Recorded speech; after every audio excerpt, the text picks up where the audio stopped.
大家好，我是静。今天我们来做软桃酥。不同于传统桃酥的酥脆感，它是外酥内软的，同时又减少了油和糖的用量，多吃都不会感觉到油腻。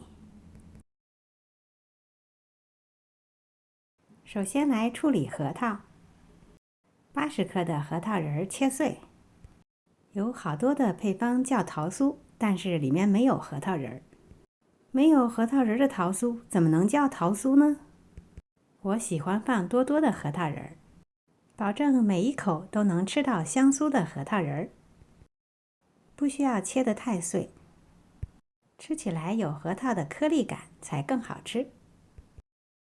45克黄油提前室温软化好，能够轻松按压下去，就说明软化到位了。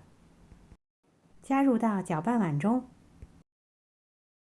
加入35克白糖，大致的混合在一起。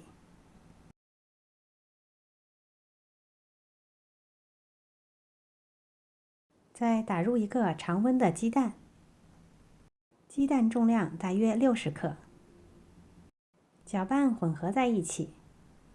你可以用电动搅拌器混合，用刮刀铲直接搅拌，看起来不是那么均匀，没关系，不影响效果。家里有柠檬的，这时候可以挤入一点点柠檬汁，5毫升就可以。另外再加入20克蜂蜜，搅拌混合在一起，然后筛入150克低筋面粉，半小勺泡打粉2克，1/4小勺苏打粉1克，大致的混合在一起。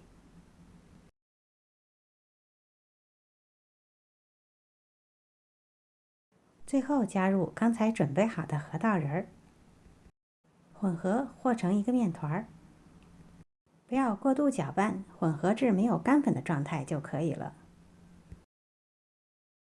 根据自己喜欢的大小分成小份儿，每一份面团先整理成圆球，然后压扁，整理一下形状，这样一个桃酥的生胚就做好了。做好后直接码入烤盘内。我今天分了6份儿，这种桃酥就是要做到又大又厚，吃起来才过瘾。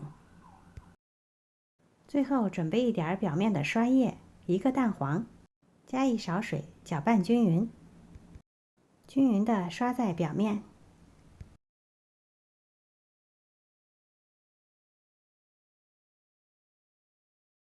表面可以撒一些黑芝麻装饰，也可以增香。做好后送入预热好的烤箱，180度烤15到16分钟左右。健康好吃的软桃酥就做好了。又大又厚的软桃酥，厚厚的软桃酥，表皮是酥酥的，里面是软软的，满满的核桃仁颗粒，吃起来超有满足感。一次吃2大块都没有甜腻感。今天的视频就到这里了，谢谢您的收看。如果喜欢我的视频，别忘了点赞、分享和订阅我的频道哦。我是静，我们下次再见。